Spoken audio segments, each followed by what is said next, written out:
Здравейте и добре дошли! Това е Gossip Girl, подкаст, епизод 3. Днес ще си поговорим за омразата или така наречения хейт в социалните мрежи. И най-вече, кого мразим най-много? Най-успешните, най-скандалните или най-безличните? Разбира се, доста често тези, които са най-успешни, са и най-скандални. Ще започна с омразата в интернет пространството не от потребителите, а от самите създатели на съдържание.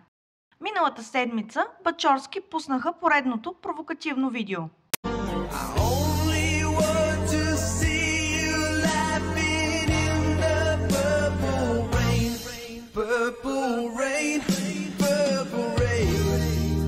Вътре ли е лилава, бе, човек? Да. Какво му беше на черното? Нали ме знаеш, то от Зодия. А и лилавото ме успокоява. А наш виден лайф коуч не пропусна да го коментира.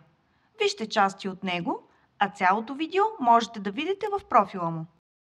Жената харчи за безумия, но изглежда перфектно, а мъжът е богаташ, който дори се гордее, че може да си позволи такъв разход като нея. Тези счупени ценности също така учат мъжа, че жената е разход, за който той трябва да плаща здраво. Разбирам и хората, които непрекъснато показват този фалшив лайфстайл в социалните мрежи. Има обаче цена, която плащате за този лайфстайл.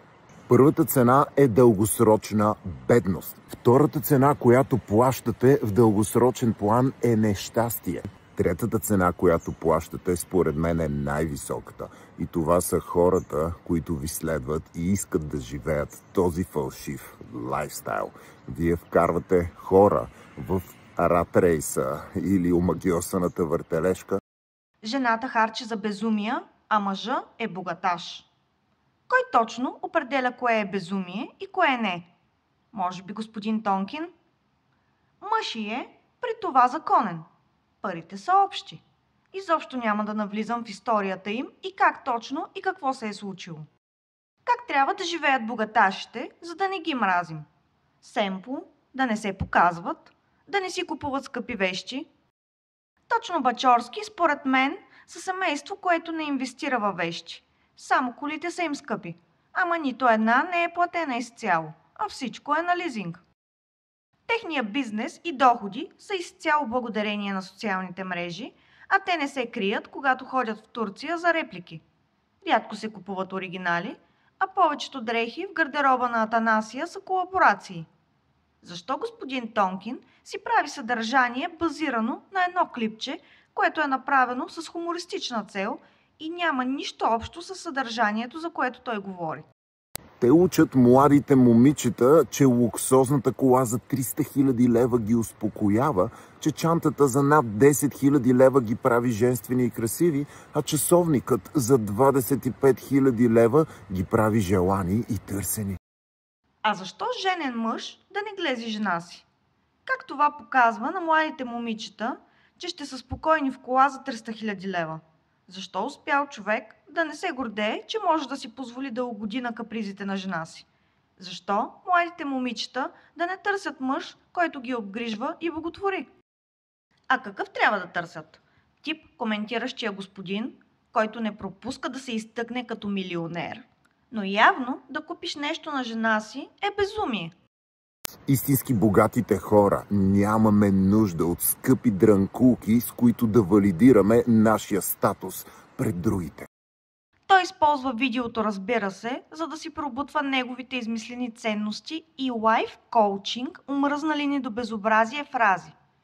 Като това ви води до трайна бедност и любимият ми рат трейсинг, както и не пропуска фрази като богатите хора като нас, да валидираме статуса си. Господин Тонкин, така нашумялата дума валидирам ли използва? Май се е инфлуенснал от една друга лайф коуч wannabe девойка. Да, знам, че чуждиците станаха много, но просто не ми звучеше драматично, използвайки алтернативите им на български и просто пренаписах всичко. И вижте, това видео изобщо не е атака към Бачорски и жена му. Със сигурност те изкарват много добри пари, но много ми се ще да видя от тях в какво инвестират, какви активи създават, защото съм сигурен, че те правят и това.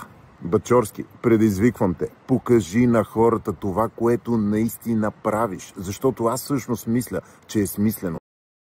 Видеото не било атака към Бачорски и господин Тонкин има изискване към тях да покажат в какво инвестират и даже ги предизвиква. Да не показват това съдържание, което завърта цялото колело. Ами, тук е голямото противоречие на този изтъкващ се във всяко негово видео, че е милионер господин. Милионер. Явно това не е манипулация, за да накара хората да си мислят, че е преуспял и задължително трябва да слушаме него и да принизяваме останалите. Всеки здраво стъпил на земята човек и вложил малко мисъл, може да види и оцени добрата маркетингова стратегия на Бачорски.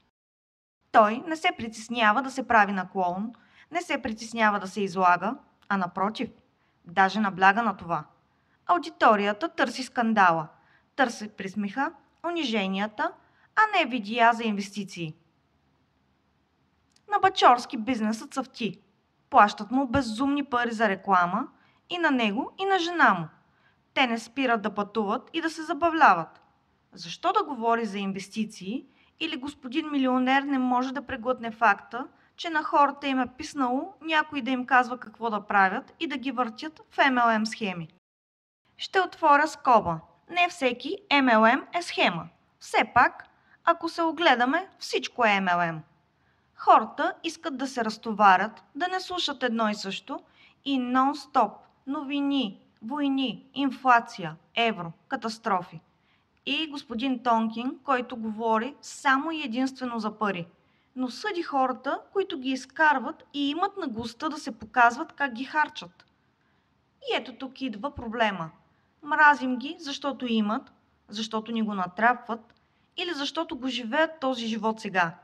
И жената е разход, за който мъжът трябва да плаща здраво, а не трупат в буркани и по дюшеците. Тези счупени ценности също така учат мъжа, че жената е разход, за който той трябва да плаща здраво. Как жената е разход? Много ме е жал в момента за жената на господин Тонкин. Ако му е такова мисленето, много жалко, защото каквато и да е жената, тя е част от тази връзка, семейство или договорка. Нека сме реалисти. Откакто свят светува, голяма част от съюзите са базирани на договори. В едни страни е начина, по който се случва, момичетата още с раждането си са обещавани, дали заради бизнес отношения, семейни такива, за титла или голямо богатство. Други са продавани. Но тук въпросът е, защо жената да не получава част от общото състояние, без значение дали е като подарък или да има равен достъп? Не, по жената се харчи и се набляга на това. И то здраво. И ето как господина насажда омраза в мъжете, че всяка жена е материалистка и златотърсачка. Изменени са ни ценностните системи. Измени се факта, че семейството, съжителството на семейни начала или каквато и да е друга връзка е от двама. И не този, който изкарва парите е богаташ, а двамата са богаташи. Тя също е част от това съжителство. Всяка двойка трябва да се съобразява с възможностите си. Бих разбрала, ако Бачорски си дава всичките пари само за жена си и нищо не остава. Да го коментира господин милионер, как ще е трайно беден. Явно за Юли Тонкин това, че Бачорски дава по 2-3 хиляди лева на месец за вноската за колата и купувайки няколко турски парцала, е и яко харчене. А Гошо от третия етаж, който дава по 300 лева за вноската на Шкодата, която е купил на жена си, пак ли е здраво харчене? Защото ако го сметнем пропорционално на доходите на Бачорски и Гошо, тези 2-3 хиляди лева са капка в морето, ама за Гошо са поне 20%. В този случай, кой харчи здраво? Явно жените трябва да стоят в кухнята, да имат 2-3 рокли и една чанта, да се движат с автобуса и да пестят, за да може мъжа да трупа и да инвестира. Задължително обаче трябва и да се показва как се инвестира. И после, какво да ги правят тези пари и инвестиции, ако не могат да живеят и да им се наслаждават, ако само трупат стават не по-различни от клошарите. И за да опровергая Юли Тонкин, и повярвайте ми, най-малко Бачорски искам да защитавам, но фактите друго говорят. Бачорски купи огромна сграда в Дружба, неведнъж каза, че е на кредит, неведнъж каза, че му трябват наематели. Даже се показваше всеки ден, повтаряйки, че трябва спешно да намери. И успя. Видя и че с огромната аудитория може само няколко сторита да осигури наематели, без да чака благоволението на брокери. Показа ни нагледно как за няколко години от рекламки в радиото, за които също е казвал, че си е давал и последните пари, само за да въртят онези досадни 30 секунди, повтарящи името на фирмата му, стигна до момента, в който вече всички свързват услугата почистване на дом или офис с него и той самият е рекламата. Не можем всички да инвестираме в крипто, имоти, акции и подобни. Защо обаче съдим тези, които инвестират в нещо, което не разбираме? Инвестицията в един образ, според мен, е също толкова трудна. И говорейки за инвестицията в образ, спортистите, например, когато успеят не само да се докажат като едни от най-добрите в своя спорт, а успеят и като личности да изпъкнат, също се монетизират понякога и по-добре, отколкото с играта си, правейки реклами. Тук идва и вторият персонаж, който е на двата полюса. Много обичан и много мразен. Григор Димитров, нашата първа ракета. Не сме имали друг тенисист, стигнал това ниво и този ранг. Но неговите постижения масово не се признават. А напротив, той не иска да играе за България. Той не прави нищо за страната ни. Той не ни прославя. И веднага след това се започва да се говори за личния му живот. Той дори не живее в България. Всичките му връзки с модели, актриси. Има пресадена коса. Дори не изглежда добре. И така нататък. Любимият ми коментар: защо не си хване обикновено момиче и да се задуми? А аз питам, защо му е на Григор обикновено момиче? Първо, къде да го намери? Да отиде в Хасково и да обикаля по улиците или майка му да го запознае с дъщерите на приятелките си? Средата на Григор и обкръжението му е съвсем различна. Обикновено момиче няма да намери в Монте Карло, но по една или друга причина е избрал да живее там в момента.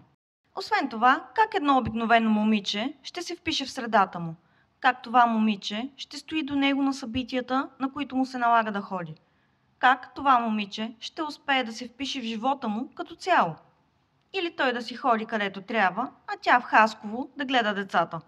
Тогава пак ще го мразим, че е заточил горкото момиче само и далече. Или ще мразим и нея, защото е невзрачна и обикновена? Не. Ще я мразим, защото в момента, в който се озове на корта за първи път и веднага след това ще се втурне да прави корекции, за да пооправи едно-две неща, повлияна от околните, и ще й бъде лепнат етикета за ототърсачка. Освен ако не е обикновено момиче с баща милионер и не търси пари. Но тогава пък ще е с него само заради славата. Съществува ли жена, която да бъде одобрена, или всеки избор ще е критикуван? Жалкото е, че дори след контузията, заради която приключи участието му на Уимбълдън, пак се обсъждаше само връзката му с актрисата Ейза Гонзалес, а не че беше на кратка от победа и късмета за пореден път не беше с него. Искрено се надявам да се възстанови бързо и да го видим скоро на корта. А и ако Ейза е там и продължава да го подкрепя както досега, ще съм много щастлива и за двамата. Александра Богданска също е доста мразен образ и човек, на когото не се признават успехите. Често чуваме или четем, че тя какво е постигнала. Ами, например, факта, че нейни снимки са буквално на всяко второ летище, по магазини, аптеки, списания. Лице е на едни от най-големите брандове – Samsung, MyProtein, Maybelline и много други. В последното събитие на Samsung беше част от тяхното виртуално и изцяло AI създадено модно ревю. Водеща е на страшно много събития, не само заради външния ѝ вид, а и заради добрата дикция. Но ние никога няма да забравим как бившия ѝ вече съпруг някога я унизи и от тогава ѝ е лепнат етикета компаньонка. Другите епитети няма да ги споменавам. Под всяка публикация за нея се изливат омраза и жлъч, заради това, че е била млада и излязла няколко пъти с италианец. Или заради частния самолет? Всъщност това беше разковничето, частния самолет. Даниел Петканов, който все още си е клоуна на социалните мрежи и съдържанието му не се е променило за тези 10 години, беше с наранено достоинство. Нищо, че се натискаше на всяка девойка по дискотеките по същото време. По-късно достоинството му отново беше наранено, когато не можа да преживее, че Александра изкарва много повече пари от него. Но поне взе правилното решение да се разделят, а не да си избива комплексите върху нея. Той дали забрави, дали прости, не зная, но хората не го простиха. Нищо, че много от жените, които я мразят по форумите, са били впечатлявани от доста по-незначителни неща от мъже, а Александра получи частния самолет и за това цял живот ще си остане с епитета на челото и никога няма да признаем успехите й. Аз обаче се запознах с нея преди точно 11 години. Бяха заедно с Даниел и той не я пускаше. Беше много горд с нея и не спираше да я снима и да се снима с нея. Беше преди корекции, преди суета, преди инфлуенсърството. И тя беше просто прекрасна, красива, висока. Няма опция да не я забележиш. Всички се обръщаха след нея. Говорихме малко, но ми направи впечатление колко са и структурирани изреченията и че не спираше да се усмихва. И ето го и моят хейт към нея. Аз пък така и не разбрах как и по какво ги избират тези мъже и как не си намери един преуспял и с възможности. Да, наясно съм, че няма да спрат да говорят, че ще е с него заради парите, ама по-добре така, отколкото да я говорят как ги издържа. Александра изкарва доста добри пари, а откакто е и без Петканов, съвсем разгърна потенциала си и успява да инвестира сериозни суми в имоти и по непотвърдена информация и в акции на компании. Моя позната твърди, че с Александра имат един и същ съветник. Това обаче не го виждаме или не го осъзнаваме, че хонорарите изобщо не са малки и че за сторита и постове взима поне 4 цифрени суми. Разбира се, тя има екип, мениджър и плаща и данъци, но все пак месечно и най-добрите IT специалисти биха и завидели. Пак по-непотвърдена информация, но и за Big Brother на епизод е взимала 4 цифрена сума. Мирела Илиева, за която се смята, че ще надмине Богданска по успехи, също получава изключително много хейт. Младо и красиво момиче, без корекции и показваща си лицето без филтри, когато има нормалните за всички ни несъвършенства, активна, танцуваща, влюбена. За Мирела се пише, че е обикновена. Връзката й с Юлиан Костов е само заради известност и интереси, пренавита и подскачаща. Тя обяви, че е приета в надвис. И въпреки този успех, имаше хейт коментари. Никой не го интересува филмарке. Филмарка? Момичето може и без надвис. Само с рекламки и по някоя роля покрай Юлиан се справя много добре. Но няма да признаем, че е амбициозна, че е готова да учи, готова е да наруши сладкият си безгрижен живот, за да инвестира в себе си. Всички знаем колко сериозна школа е надвис. Юлката е вкарал някой лев. Момичето изкарва доста повече от някой лев и сама може да си покрие разходите. Защо автоматично се принизява, че не може сама да си плати, че има нужда някой да й го плати? Тя благодари за помощта и подкрепата. Никъде не е казала как е постигнала всичко сама. А ние я мразим. Защо? Не ни ли трябват повече такива инфлуенсъри?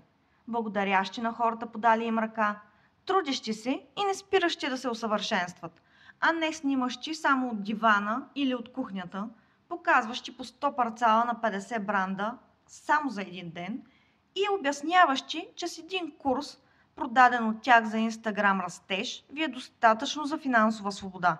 Мисля, че си правим много лоша услуга. Освен инфлуенсърите, мразим и децата им.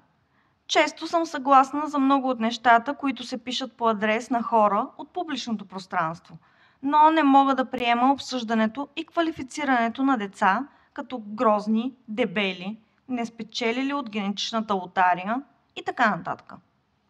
Та това са деца И факта, че родителите им са решили да им навират телефоните си в лицата им нон-стоп и да им показват всяка една крачка, по никакъв начин не може да квалифицират детето като грозно.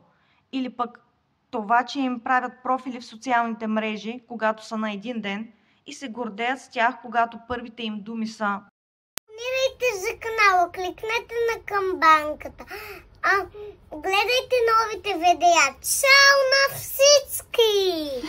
Доста от вас ще кажат: ти си направила канал, където изливаш омразата си, а порицаваш другите. Това е факт. Съдържанието на подкаста е като пост от форум, но не е омраза.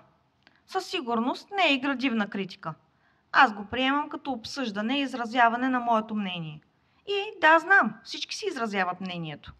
Но нека изразяваме мнението си за създателите на съдържание, а не за косвените жертви на хора, готови на всичко за харесване на творчеството им. Един ден те или ще бъдат съдени от децата си за всичко, което са публикували, или децата им ще са горди техни наследници. Вече имаме примери и за вторите, които можем да си мразим без огризения. Всички страдаме по един или друг начин от решенията на родителите си, но само от нас зависи дали ще успеем да се откъснем от тях и създадем наш си път, или ще последваме техния пример. Хейта често депресира, принизява, смачква създателите на съдържание. Не всеки успява да издържи. Много, които може би биха били добри примери, не устояват и се скриват. А другите, които не би трябвало да им се дава поле за изява, но са дебелокожи, не спират да изкачат от всяка една платформа. Понякога пък води и до това хейта да е прият като градивна критика. Ивка Бейбе наскоро коригира бюста си, за който отнасяше хейт във всеки коментар. А днес забелязах и че е сложила лайнери. Противоречиво ми е това момиче. Трудна ми е за гледане, но трябва да й призная, че работи много и се захваща с нови и нови неща. Дълго време ще се застои, а щом устоя на критиките и започна да поправя външния си вид, мога само да я поздравя. Тя казва, че не е журналист, а подкастър. Аз мисля, че би било добре да отдели малко време и да изкара някой курс, да се запише в университет или друг вид обучение, който би й дал допълнителна стойност, вместо да продължава да прави посредствени интервюта, а да има гледаемост заради вулгарния си изказ. И да, наясно съм, че това е търсен ефект. Последно искам да изкоментирам едно интервю. Антибиотика се появиха след 14 години и обявиха нова песен. Те бяха в тази събота и неделя по BTV при Петя Дикова. Сигурна съм, че много хора, които са били приятно изненадани като мен, например, останаха доста разочаровани. Цялото интервю беше около 10 минути, а Петя Дикова не зададе един адекватен въпрос. Хубаво беше да ги видим след толкова време, но някак не получих задоволство от това интервю. Разбрахме по колко деца имат, говориха за миналото и това беше. Мондьо щеше да измисли поне 200 въпроса, за да изкара и несъществуващи неща, но Петя не само, че не беше подготвена, ами и доста емоционална. Завършвам с профил, който ми е изключително приятно да гледам и слушам. Направете го и вие. Целувки и до скоро!